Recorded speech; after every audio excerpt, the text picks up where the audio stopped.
วิสาหกิจชุมชนแมนดารินคอฟฟี่อันนี้เป็นสถานที่ที่เพิ่นจะเอาเมล็ดกาแฟเข้าใส่เปิดห้องว่าสีเปียกนี่เนาะเอากาแฟเข้าใส่ทีนี้พร้อมกับน้ำกับอย่างเพื่อจะคัดให้มันเป็นกาแฟติดสีแล้ว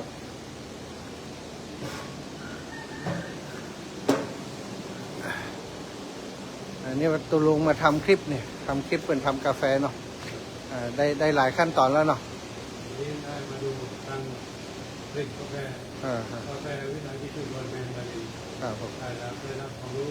ทุกครั้งเราก็ได้ตรงตัดอย่างเดียวไม่ได้เห็นไปดูวิธีการทำมาอย่างไงเนาะมาเห็นมาจากต้นเลยต้นแล้วแต่ไม่ได้ที่ออกจากต้นเก็บมากระบวนการมาถึงกระบวนการผลิตตรงนี้เนี่ยเมื่อกี้เขาบอกยังไงนะตุลุงกระบวนการผลิตคือถ้ารถไล่ปลูกมาก็จะมาล้างอันนี้ล้างอันนี้ก็ทำนี้เลยทำนี้อ๋อหมักเหรอต้องหมักอีกเหรอ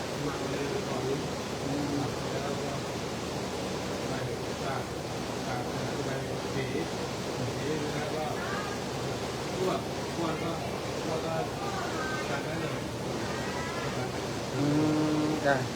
เดี๋ยวไปถ่ายที่เขาสีหน่อยอันนี้ต้องหมักไว้โยมเขาหมักกี่วัน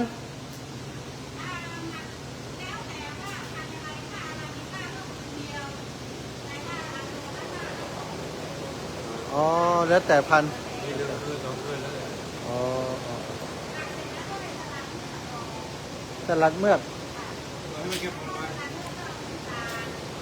อ๋อเนี่ยขั้นตอนสลัดเมือกแล้วก็เอาไปตากไปดูที่เปิ่นตากคำแปลงมาด้วยกันคำแปลงมาดูที่เขาตากหน่อยคำแปลงมากาหลวงพ่อคำแปลงอันนี้เปิ่นตากเนาะดูที่เปิ่นตากแล้วตอนตาก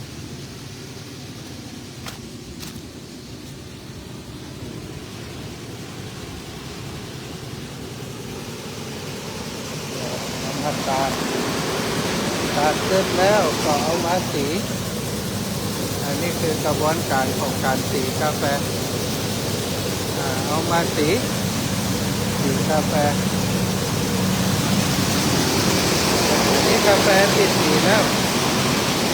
ก็เอามาคัดครับแล้วก็อันนี้ที่เสร็จแล้วเล็บแต่วันนี้ก็ได้ทั่วจ้ะอันนี้ก่อนตอนนี้กาแฟที่สีเสร็จแล้วก็ยังต้องเข้ากระบวนการคือน้อยมาเข้ากาแฟ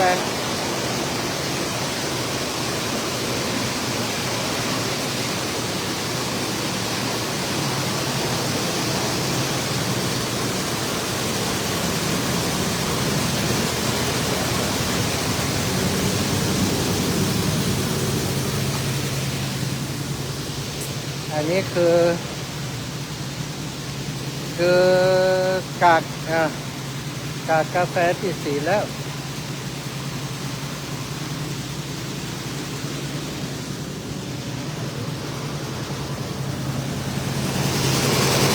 กากมานี่เปิดเอาไปย่างอย่างแฮมห้องเขาอย่างเดียวกันอ๋อนึกว่าเอาไป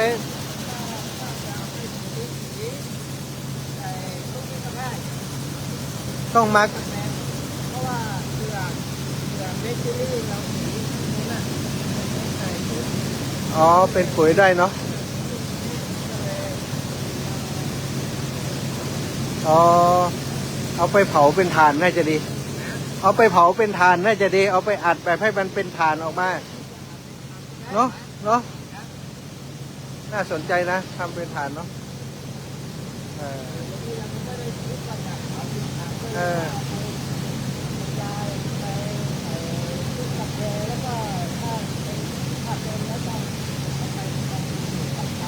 สาธุสาธุอันนี้คนสีกาแฟ อันนี้ก็มีกาแฟของสวนของสวนโยมก็มีกาแฟเป็นตัวอย่าง ส่วนใหญ่ก็จะคือเอาเฮือเกษตรกรไปปลูกบนดอยบนเขาดอยภูคาเขาปลูกที่นี่คุณภาพก็บะเก่าบนดอย อันนี้เปลือกอย่างต่างๆก็เอามาใส่เป็นปุ๋ยต้นกาแฟบ้านฟักหลังนี้ก็เป็นโฮมสเตย์ โฮมสเตย์ที่โยมน้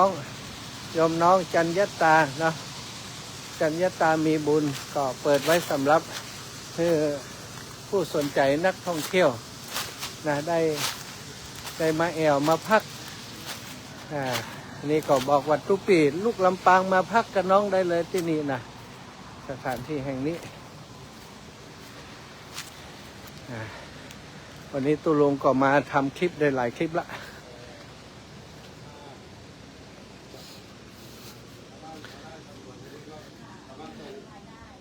ที่เสริมการทำเกษตรกรอย่างอื่นมาเป็นเสริมปลูกกาแฟค่ะ อันนี้เป็น สายชุมชนจริงๆทำกันจริง ใจส่งเสริมเจ้าบ้านให้ทำจริง ชาวบ้านชุมชนวัดวารันห้วยโพธิ์ เออ พี่จะมีหมามีแมวด้วยชอบเลี้ยงหมาเลี้ยงแมว ชอบเลี้ยงหมาเลี้ยงแมว คนทำได้เนาะแล้วก็ช่วยเหลือเพื่อคนแก่ไม่ได้ อาหารแมวนี้วัดโป่งชัยมี เดี๋ยวภาวนาว่าวันหนึ่งจะไปเยี่ยมน้องแมวที่ได้สนใจ กาแฟน่านแมนดารินคอฟฟี่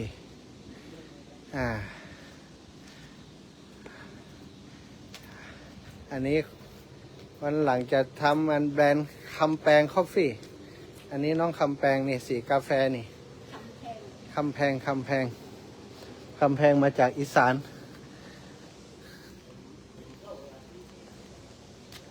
คำแพง ก็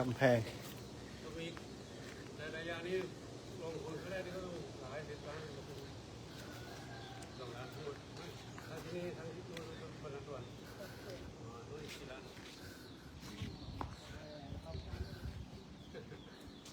อันนั้นน่ะคือขั้นตอนการผลิต 100 ล้านแล้วทั้งหมดนี่นะรวมมา10 ปี20 ปี ตาม ปีหมดลงทุนไป100 กว่าล้านกำไรเป็น1,000 ล้าน สามารถยืนหยัดจากสภาพเศรษฐกิจของโควิด -19 มาถึงตรงนี้ได้ถือว่าเก่งแล้วนี่ขั้นตอนการผลิตโปรเซสแมนดารินกาแฟหลังจากเกษตรกรเก็บผลผลิตแล้วนะก็เอามาลงตรงนี้เป็นจะลงไป ที่บ่อ ที่บ่อเนาะลงที่บ่อตะกี้นะเนาะ ใส่เจ้า ลงไปบ่อนี่ลงไปบ่อแล้วก็มา สี สีนะสี ขั้นตอนสีเปลือกกาแฟ สีเปลือกกาแฟเอาเปลือกกาแฟออกเปลือกกาแฟก็เอาไปเป็นปุ๋ยหมักนี่สีเปลือกกาแฟขั้นตอนหมักน้ำแช่ทิ้งไว้แหมเพราะขาวยิงเอฟต้องมามักน้ำแช่แหมกัเมจ้า เออ หมักเสร็จแล้วก็สลัดเมือกขั้นตอนที่สี่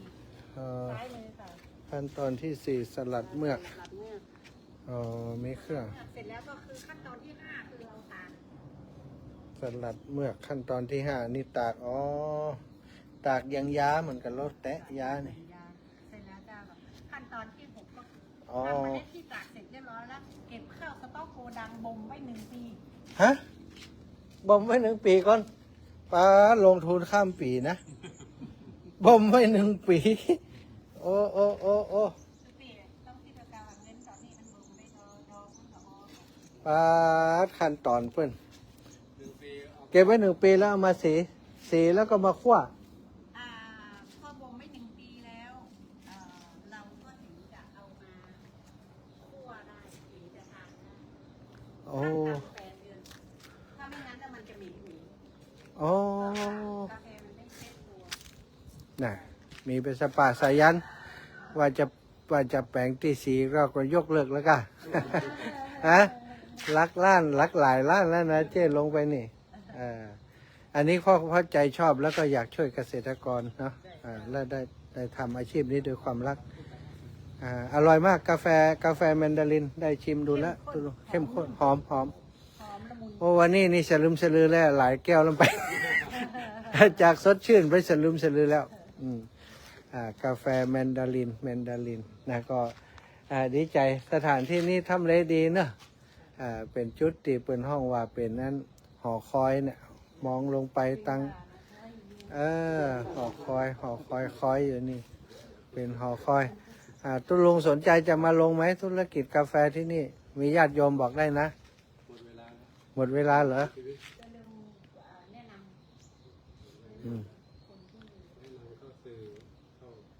สื่อสาร อ่า ทางเครือ อ ข่าย าย กได้กาแฟน้ำที่แบบจริงๆเลย อืม มีกาแฟที่ดี มีน้องสาวทำร้านกาแฟอยู่ที่นครพนม เดี๋ยวจะให้เป็นเอเย่นเป็นดารินกาแฟเนาะเนาะเดี๋ยวจะปามาแอลค่ะโอ้ถ้าปากันแล้วมัน สามารถคั่วในโปรไฟล์ของเปิ่นได้ เออ โปรไฟล์เปิ่นชุมชนนั้นเป็นกินแบบเข้มแบบม้าดีดไปข้างนึงไหมอย่างนั้นเราก็คั่วได้แล้ว สุดยอดเนาะมีมาดีดด้วยนะนะก็ติกวันหลังคงได้มีโอกาสปามาเจอกันนั้นจะได้ขยายเนาะขยายเครือข่ายไปขยายสายบุญไปสายบุญนี่ก็เยอะนะอู้ถึงว่า ถ้าสายบุญเพิ่นมาเจอบางคนก็เป็นนักธุรกิจอย่างต่างๆมาหันก็อาจจะเซิร์ฟช่วยกันไปแต่ปีนี้เดี๋ยวจะไปปะกับสายบุญเตียนวัดบันแหดชัยมงคลเตียนภูเพียงก่อนเนาะเดี๋ยวไปอันถอดกระถินด้วยกันแล้วจะปากันมานี่ทุลุงจองเนอะมาทอดกระถินเมืองน่านคณะสงฆ์เผยแผ่ปีนี้จองไว้วัดหนึ่งละวัดบ้านแหดวัดนั้นธรรมชาติเขาดูแลวัดดูแลป่าช้าป่าชุมชนสวย อยากมาช่วยเขาทำแบบอิงกับธรรมชาติไม่มีอะไรที่มันเกินจริงนะโอเค วันนี้จะไปต่อขอบคุณโยมน้องมากๆพามาชมธุรกิจ2 อย่างแล้วนะธุรกิจเสื้อผ้าซึ่งเป็นธุรกิจเสื้อผ้าเขาเรียกว่าปัวนพเก้าผ้าไทยเนาะผ้าไทยผ้าพื้นเมืองปีน้องไตลื้อนะวันหลังน้องจันตาจะปาดูจะปาชมเนอะบอกฮู้คนใดชื่อจันตา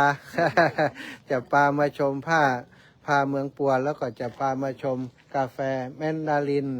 สาธุเจริญสุขเจริญธรรมญาติโยมทั้งหลาย